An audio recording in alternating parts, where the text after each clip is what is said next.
Good morning and welcome to the Ventura Center for Spiritual Living. I'm Reverend Bonnie Rose, and it is a joy to be here this morning on this beautiful fall day. Thank you so much for joining us, either in person or virtually. And right now, I'd like to turn it over to the board president, Ms. Lonnie Cassidy. Welcome, family, our small congregation here and our virtual congregation.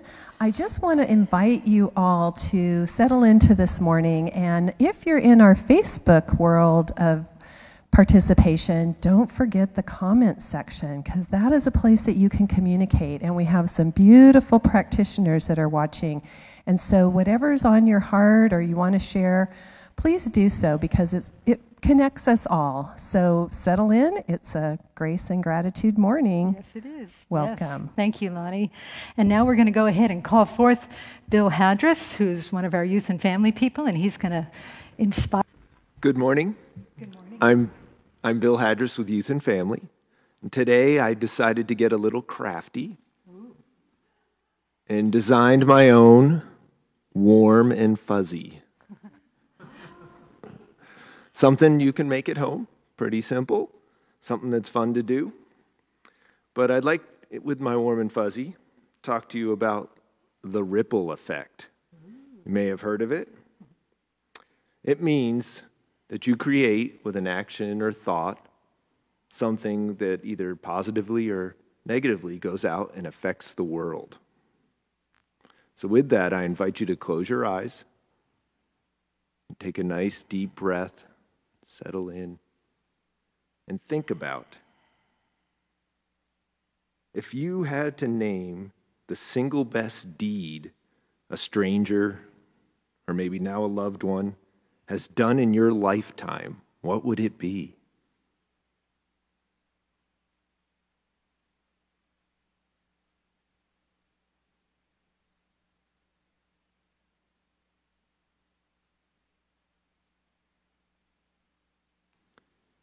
So now think, what ripples are you sending out into the world?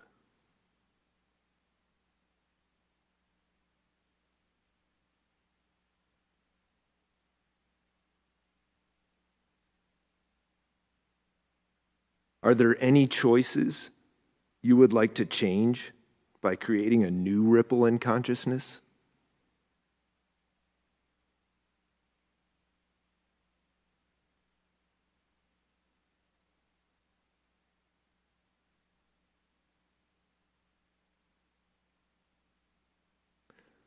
So I know we've all been encouraged to stay home more or less again.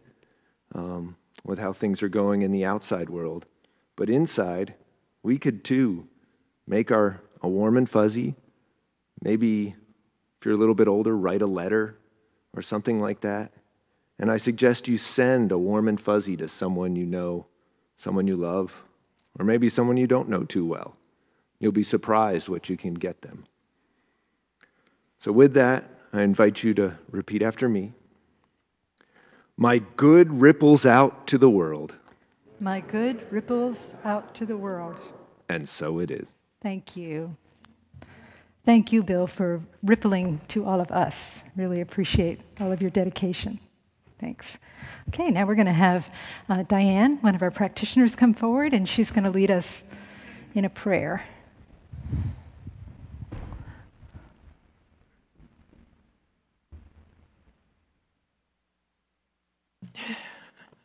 Well, good morning. Just close your eyes and take a deep breath in. And as you exhale, just release your cares. I know that there is a magnificent power, a loving energy that created all from itself. It created the planets, it created the stars, it created the mountains and the sea, and it created me. And it remains a part of all of its creation. And what I know for myself, I know for everyone in this room, I know for everyone who's watching virtually. I know for everyone in the world that we all came from the same source and we're all divinely connected. And I think about, at this time of year, the gingerbread man and how it's decorated differently on the outside. But inside, they all came from the same dough, that same sweetness. And that's just like who we are. And I know this morning, as we listen to the words from Reverend Bonnie, as we listen to the music, the words in the song, that we're all divinely inspired, and we feel the oneness of each other, the oneness of the universe. And I am so very, very grateful to know this truth. And so, with a heart full of gratitude, I release my words, knowing they are already a part of divine law. In my heart, I believe this to be so. And together we say, and so it is. Thank you, Diane. So let us continue to breathe and relax and let go, being fully present with where we are now, allowing what is to be, but letting our bodies and our hearts and our minds and our beings settle into that beingness. Letting our bodies and our hearts and our minds and our beings settle into that beingness. Let us open our hearts as we listen to the words of our sacred reading. The Once Invisible Garden, a poem by Laura Foley. How did I come to be this particular version of me and not some other? This morning of purple delphiniums blooming like royalty, destined to meet these 3 dogs asleep at my feet and not others. This soft summer morning, sitting on her screened porch, become ours, our wind chimes singing of wind and time, yellow-white digitalis feeding bees and filling me, and more abundance to come. Basil, tomatoes, zucchini. What luck or fate, instinct or grace brought me here? In shade, beneath hidden stars, a soft summer morning, seeing with my whole being, love made visible.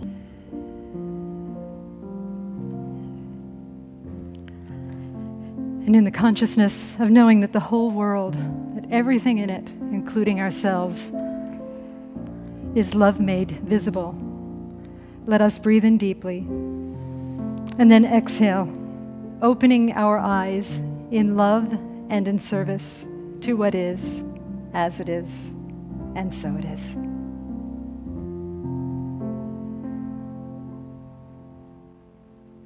Thank you. Are you singing first? Introducing Susie Thatcher, who's going to sing for us. Thank you, Susie.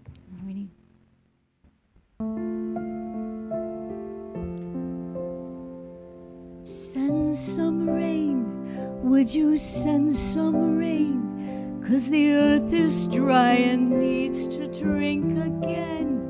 And the sun is high and we are sinking in the shade.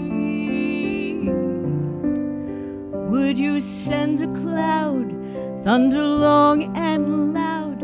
Let the sky grow black and send some mercy down. Surely you could see that we are thirsty and afraid. But maybe not today.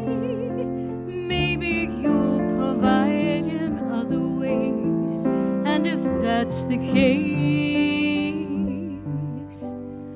we'll give thanks to you with gratitude for lessons learned in how to thirst for you, how to bless the very sun that warms our face if you never send us rain.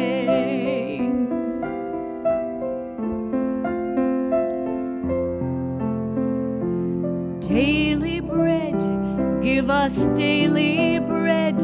Bless our bodies, keep our children fed. Fill our cups, then fill them up again tonight.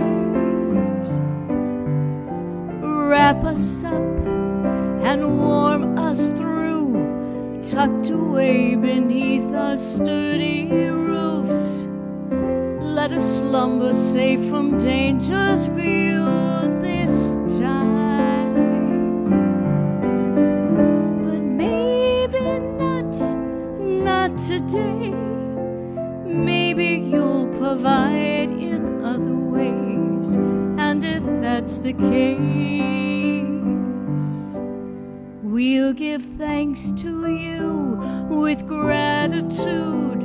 A lesson learned to hunger after you, that a starry sky offers a better view if no roof is overhead, and if we never taste that bread.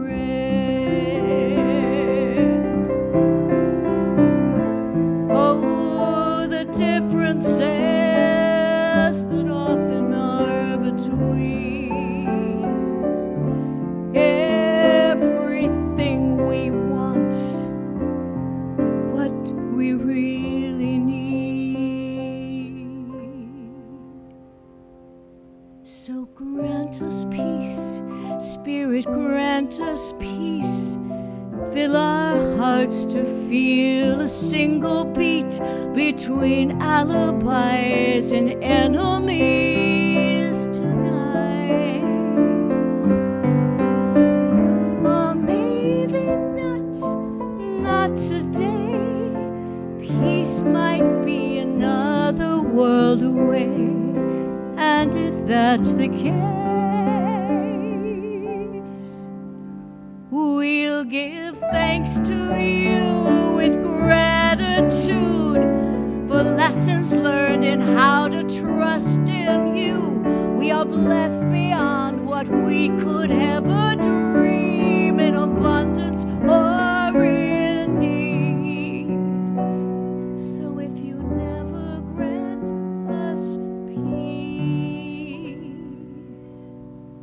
oh, but Spirit, would you please?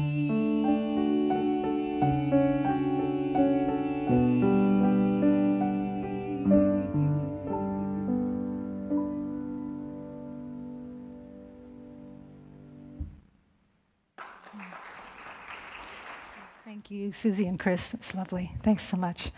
So before I jump into the talk, I want to just do the flower dedication.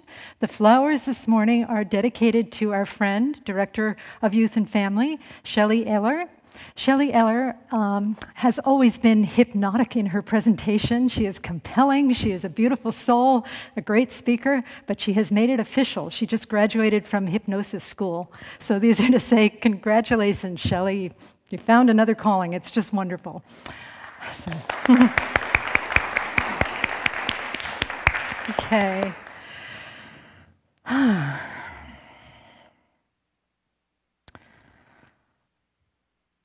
So last Monday was one of those mornings. I was hiking in Ojai with my dogs and my friend Jeff and his dog, 3 Vizslas, 3 very rowdy pointers. And we were having a great conversation. And I stopped and I paused. I think we both did. And I took a moment to take in where we were, standing on this mountain where we could see the ocean and the Channel Islands. We could see the pink light of the sunrise on another mountain. We could see all of the foliage. We knew that there was wildlife around because my dog was acting suspicious. We were engaged in a deep conversation with a friend that I've known since I was 19 in a relationship that has stood the test of time. And just for a fleeting moment, I think we both realized that in that moment, perhaps in every moment, life is infused with grace.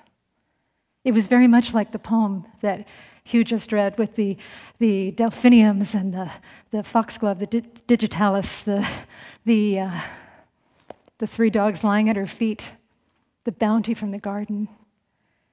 And we just took in what we had been given. And Jeff said, you know what? Grace is like gravity. It's everywhere. Can you feel that? Grace is like gravity. It's everywhere. And then sometimes we say, is it? Is grace really everywhere? When there are challenges in the world, when we're experiencing challenges, when we are feeling unwell or we can't pay our bills or we're having relationship challenges, is grace really everywhere? Is grace really like gravity? And I would say yes. Gravity is a spiritual law, a physical law rather. Gravity is a physical law. We can rely upon it. I'm not liable to walk out the door of the church today and go floating off into outer space, saying to Hugh, please take care of the rabbit. She likes blueberries. I'll see you when I get back. We can count on gravity. And I think that the same thing is true for grace. Grace is a spiritual law. People much wiser than me, mystics throughout the ages, have acknowledged the presence of grace in everything. Ernest Holmes, the founder of our religion, he said that we are fed from the table of the universe, whose grace and truth are the cornerstones of reality. So grace is a cornerstone of reality. And then the Joel Goldsmith quote that I'm so fond of quoting is that God cannot give us anything because God has already given us everything. And we didn't do anything to earn it, did we? We just showed up and existed. And we have flowers and dogs and rabbits and cats and a beautiful building, and we've got sky and ocean and relationships and joy and laughter and music. All of this stuff that we did nothing to earn. God has given us everything, and it is a cornerstone of reality. So why is it that we don't realize or experience grace all of the time? Well, again, Ernest Holmes said, grace is, but we need to recognize it. It is not something that God imposes upon us. It is the logical result of the acceptance of life and a correct relationship to the Spirit. We are saved by grace to the extent that we believe in and accept and seek to embody the law of good. In other words, what Ernest Holmes is saying there is that we experience grace to the extent that we are willing to embody, perceive, encounter grace, welcome grace. Grace will not force itself upon us, or it wouldn't be grace. We have to open ourselves to receive it. And so that's what today is about. It's about, as I'm fond of saying, becoming a wide receiver. Understanding that grace is always there for us, and we simply have to welcome in. And let me rephrase that a little bit. Grace is always there for us and for everyone, no matter what.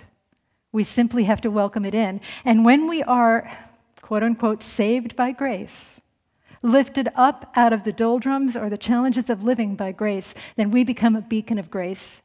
And as Bill said in his message, this is a ripple effect that blesses all beings, that blesses the planet, that blesses the universe. So that is our joyful task for today, is to open ourselves up to a greater experience of grace. Because not only is grace like gravity, that there is a gravity to grace, a seriousness about grace. Back several years ago, one of the slogans for this center that I used to say is that we are serious about our joy. And I am completely serious about grace because I know how powerful it is for us personally, how powerful it is for us as a community, and how powerful it is for blessing the entire world, all beings everywhere. So often, when I am called upon to do a spiritual message on Sunday, once a week for 17 years. This actually is my 17th anniversary of the first time I stood on this stage for my audition. I know. Yep. Didn't think I was going to last, but I did. Here I am. When I am called to do a Sunday message, I pay attention a lot more.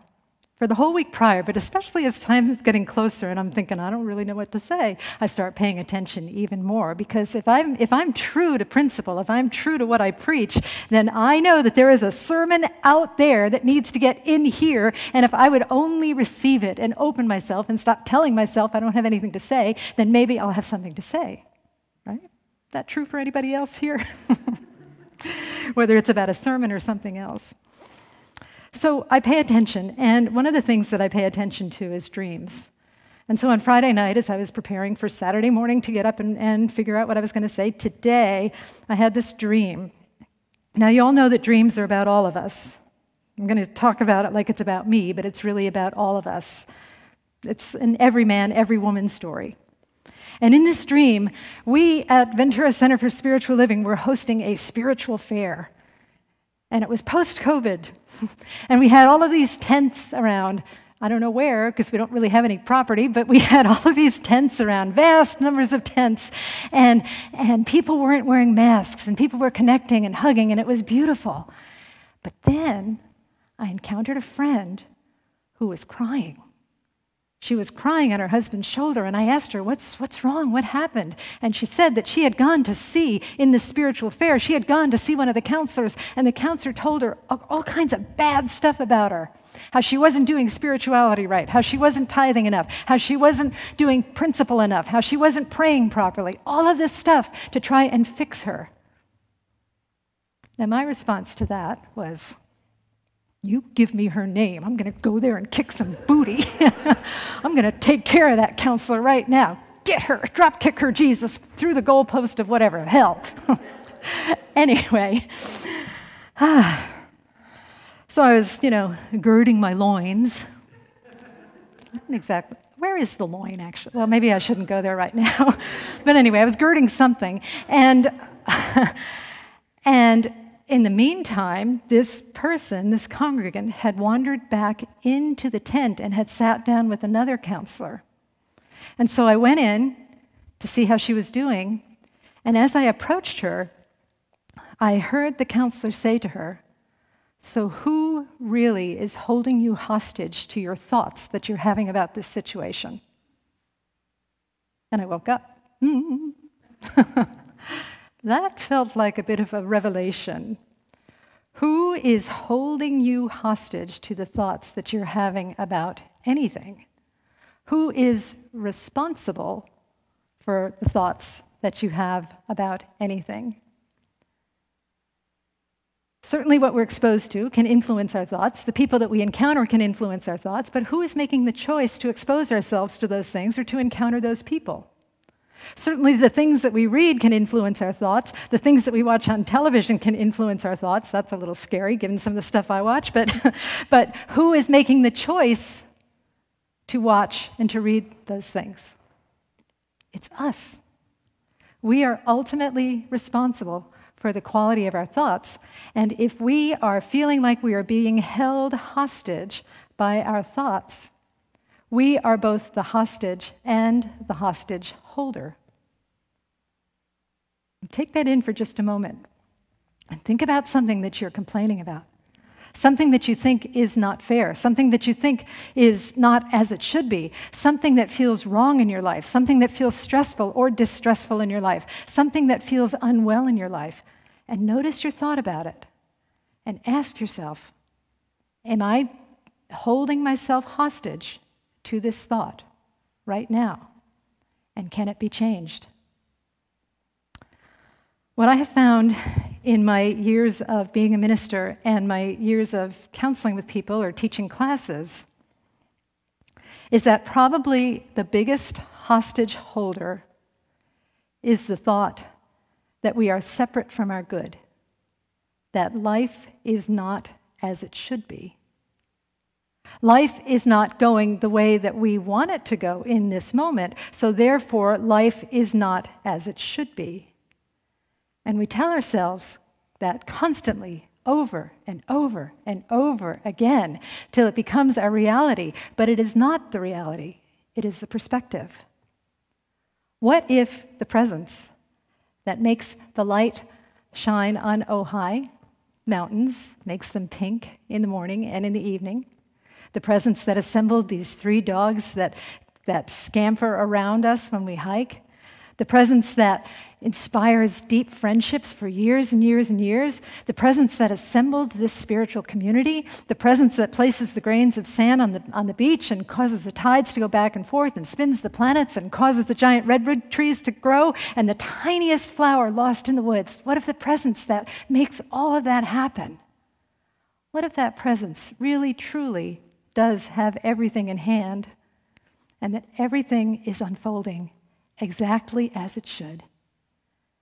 Can we get in line with that and recognize that if something does need to change, that our ability to trust that everything is unfolding as it should, maybe that is there to inspire us to a greater sense of grace and a greater sense of seeing the gift in what is happening and inspiring us to address the change in a way that recognizes its perfection but also sees something beyond current circumstances. This step into greater grace, greater acceptance, loving what is as it is, serving what is as it is a key to happiness, a key to healing, and a key to changing the world, blessing the world for all beings everywhere. Because so often we come at it from a place of aggression and anger, and this shouldn't be, and I'm going to change this, and God is not in this situation. It's not as effective as coming from a place of grace and innocence. So I woke up after the dream with these thoughts about this idea of being held hostage, and I recognized a process that occurs within me and perhaps all of us that keeps me out of the place of recognizing the grace. And it's helpful to know what the process is so that we can lovingly and mindfully correct it if we want to.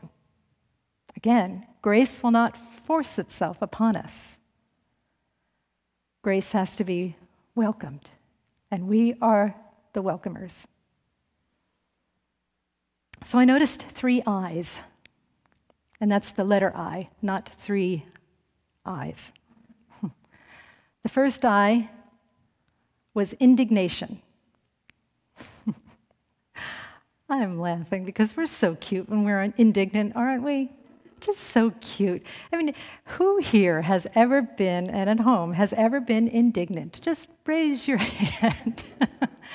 Righteous indignation, you know?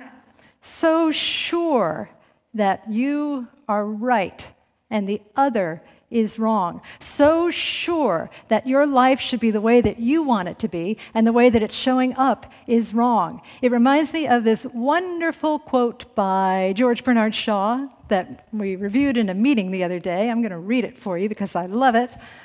The true joy in life, the healing, is being used for a purpose recognized by yourself as a mighty one.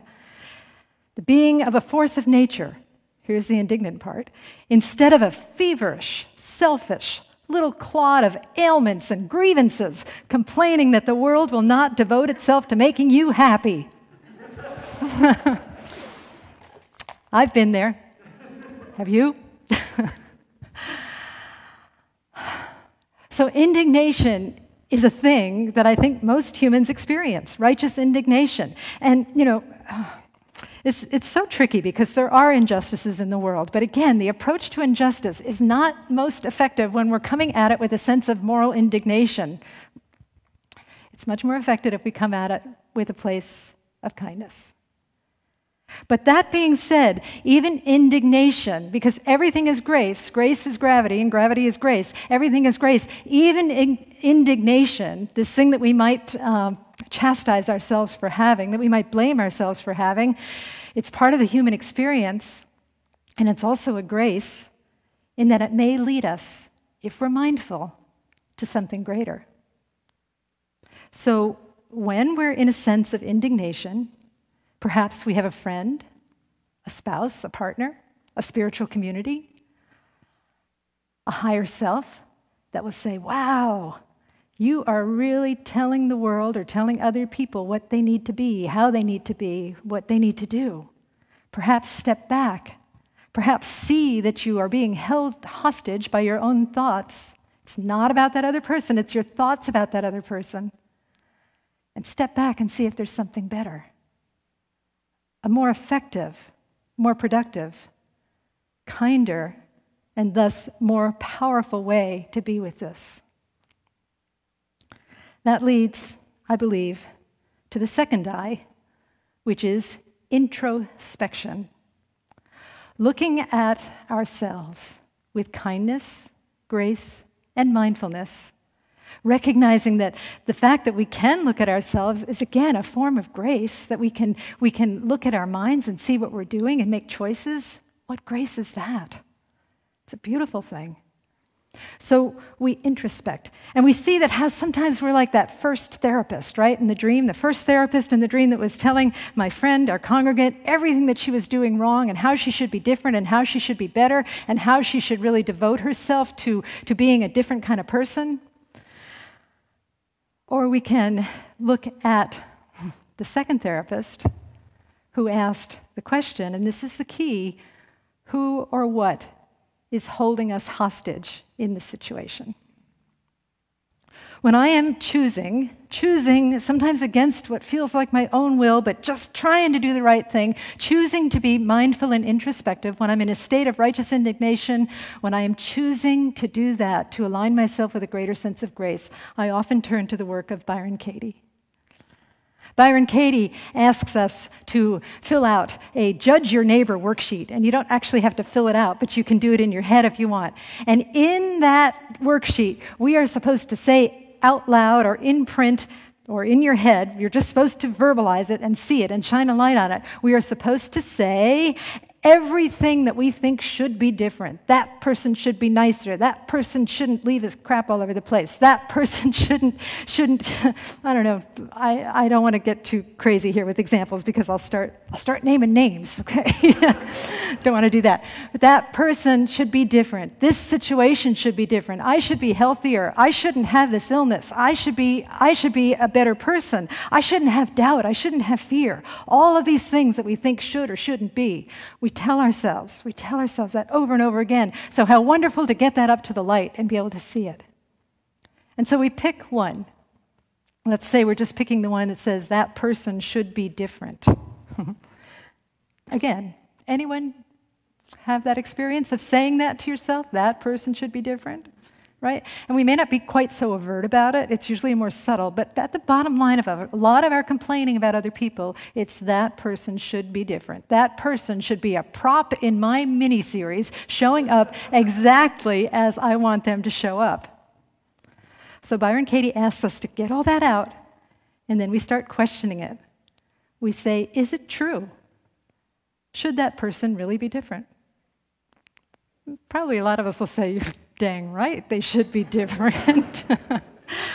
But then we ask again, are we absolutely sure it's true? And hopefully, in that second question, are we absolutely sure it's true? Look, notice the word absolutely. In absolute reality, isn't there a power and a presence that monitors everything, that creates everything? And we don't know if there's a bigger plan and that maybe this person is showing up in our life simply so that we can do this work. So we ask ourselves, is it true? Are we absolutely sure it's true? The answer at some point is no. We're not absolutely sure it's true. And then we ask ourselves, how do I feel when I have that thought about this person? How does that make me feel?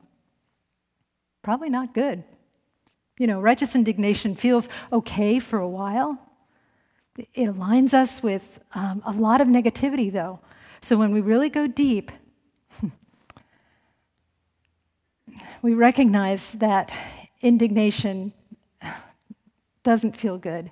It feels like we're claiming separation and we're building up a wall between ourselves and another. And that is out of alignment with true spiritual principle, where we are all one. So we ask ourselves, how do I feel when I have that thought? And then we ask ourselves, who would I be without that thought? And that's where the release comes. That's the release comes when we say, you know, if I wasn't righteously indignant about this, if I wasn't telling that person they should be different, ultimately I would be free. I would be free.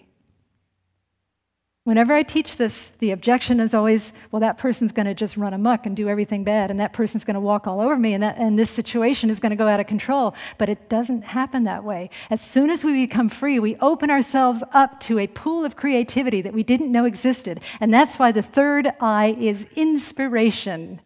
Inspiration. Inspiration to know the truth when we see it. Inspiration to hold the third force. This is for, this is against, this is denying, this is affirming. And we sit in the paradox of that, we hold it tenderly and gently, and we await for this greater presence and this greater power to show us how to be in the situation. And ultimately, everybody is liberated. But it takes stamina, it takes practice, and most of all, it takes the desire to be a place of grace. I'm going to read the end of that Oscar Wilde, I always call it Oscar Wilde, this George Bernard Shaw quote, you know, the one about the feverish, selfish clod of ailments. Remember that? Remember that? Grievances and ailments, complaining that the world will not devote itself to making you happy. So what he says then is, I am of the opinion that my life belongs to the whole community, and as long as I live it, it is my privilege to do for it whatever I can. And I want to be thoroughly used up when I die. For the harder I work, the more I live. I rejoice in life for its own sake. Life is no brief candle for me. It is a sort of splendid torch which I have got hold of for the moment, and I want to make it burn as brightly as possible before handing it on to future generations. That's what I want. I want that for me. I want that for all of us. I want that for this community. I want that for the whole world. I don't think we're going to get that if we're stuck in our stuff, if we're stuck in our story, if we're being held hostage by thoughts that do not serve the greater whole.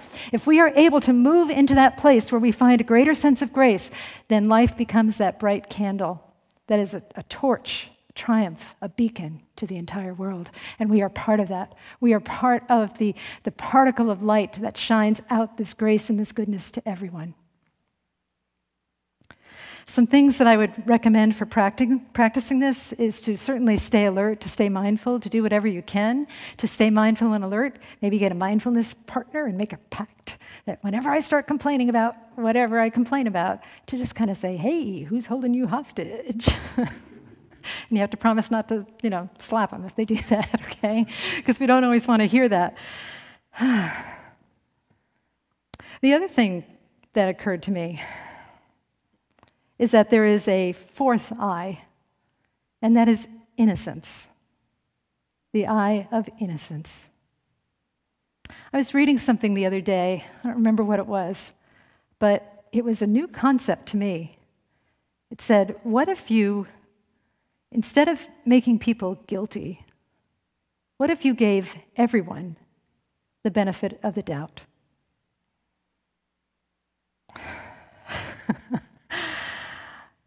It's not easy. Somebody's going to pieces in the front row over here. It's not easy. And maybe people are doing really dark and evil and bad things. And if that's the case, what if you could just know that at one time that person was an innocent baby, an innocent child, And perhaps a kernel of that innocence exists within them. You know, one of the things that I do for politics therapy and COVID therapy, and when there's a lot of dissent in the world, when there's racism and all that stuff going on, I look at videos of children, young children receiving pets. Oh, it is so heartwarming. These little children, Susie's nodding, I've sent her some of them. These little children, they get like a little kitty cat, and they're like, oh. And the mother's like, why are you crying? And they're like, because I love him. And my friends, that was all of us.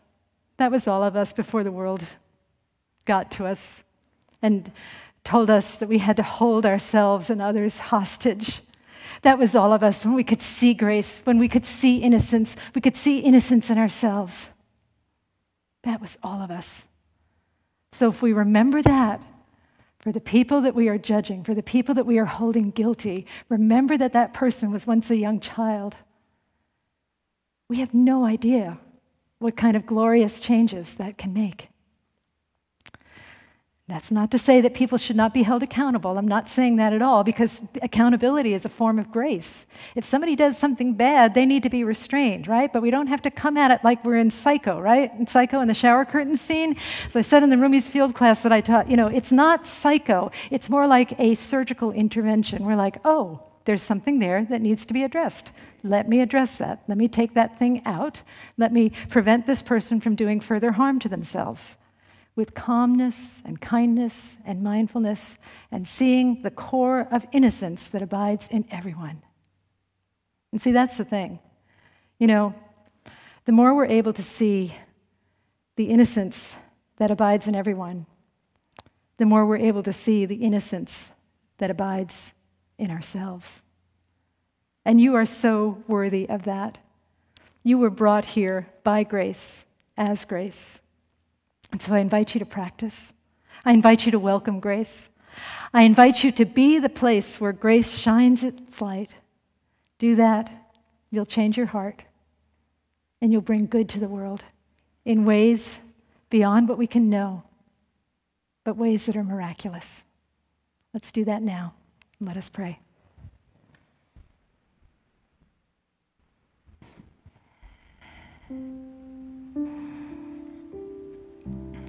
And so I turn within and trust to know that there truly is one life, one power, one presence, one God. And that is the God that goes by many names: higher power, spirit, love, grace, beauty, joy, connection, community. And that God is greater than any worldly challenge that we might be able to dream up. In fact, that God, that Spirit, is in everything, as everything. Everything is part of this beautiful mosaic of love that is filled with grace, filled with goodness, filled with kindness, filled with innocence. So I anchor in that knowing right now. I trust it, and I know it as my life, as I know it for the lives of every single person in this planet, every being in this planet, animate, inanimate, plant, animal, vegetable, mineral, everything, everything is the presence of grace. And so right now, I know that Spirit opens our heart to welcome that grace, that the divine within me, the I Am presence, moves out of indignation into innocence, into inspiration, that we stand open collectively for miracles, that the wholeness of Spirit opens ourselves up to be that place where grace shows up, to be that place where life's changes are beautiful and miraculous, and we can see it all, even when the human eye can't see it. I'm so grateful that people are taking this word into their individual lives, into their individual challenges, and seeing where they might be out of alignment with grace, out of alignment with loving principle, out of alignment with calling forth innocence in themselves or others. I'm so grateful that this spiritual work is happening on a deeper and deeper level. And I'm so grateful for the transformation that is happening here in this spiritual center that blesses the entire world. And so I give thanks. I give thanks for this spiritual teaching. I give thanks for all paths to God, churches, synagogues, temples, ashrams, mosques, fundamentalists, atheists, all beings everywhere, all faiths that I haven't mentioned, and those that claim to have no faith. I absolutely trust and know that all is well in the realm of heaven on earth, heaven in the universe. And with grace and gratitude, I release these words into the divine mystery, and together we say, and so it is. Thank you. Thank you. And now, our choir will sing.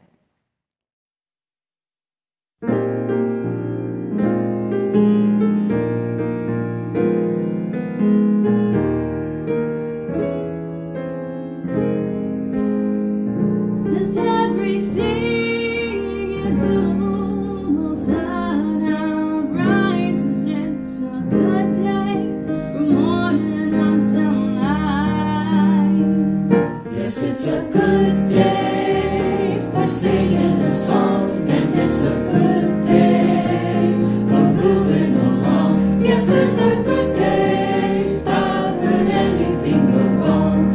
A good day from morning till night.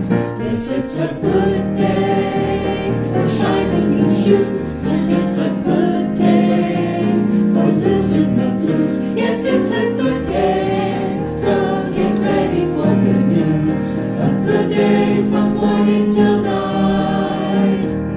I said to the sun, good morning sun, rise and shine today. You know you've got to get going if you're gonna make a showing, and you know you've got the right of way. 'Cause it's a good day for singing a song, and it's a good day moving along. Yes, it's a good day, how could anything go wrong? A good day from morning till night. 'Cause it's a good day, good day, good day from morning till night.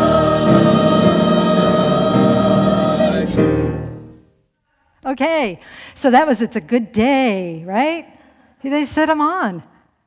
Okay, and now I'm on? Okay, that was It's a Good Day, written by Peggy Lee and her husband at the time. And just so you know, Peggy Lee was a good friend of Ernest Holmes, our founder. Yes. Yes, she was. Yes, that's right.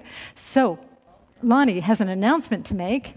And I've got some more. Yes. Okay. So, you know, you have some amazing practitioners holding wonderful space for you, and they have stepped forward, several of them have stepped forward to offer a spiritual tune-up. Trust me, it will not be like Bonnie's dream. We are here to know the truth for you. And I know that these have been very challenging times. I deeply know that people are struggling, and what a better way to get a tune-up. So you can go onto our website, VenturaCSL.org, and it's going to be held on Saturday, December 5th. There are time slots that you can sign up for, and you'll get a free 30-minute spiritual tune-up. So please take advantage of this. These are challenging times, and let us know the truth and the light that is waiting for you once we shift those thoughts. Thank you, Lonnie. Thanks. So, yeah, Lonnie's right. Our practitioners are fantastic. I think that's it for now. So I'm just so grateful to have all of you in my life, and I trust and know that you'll have a really blessed Thanksgiving celebration, whether you're all by yourself or whether you're Zooming with somebody, or whether you're having a small, tiny, socially distanced, masked guest come to your house. He's a tiny guest. So just be safe, be well, and we'll see you soon. Let's pray out now, okay, Chris? All right. So,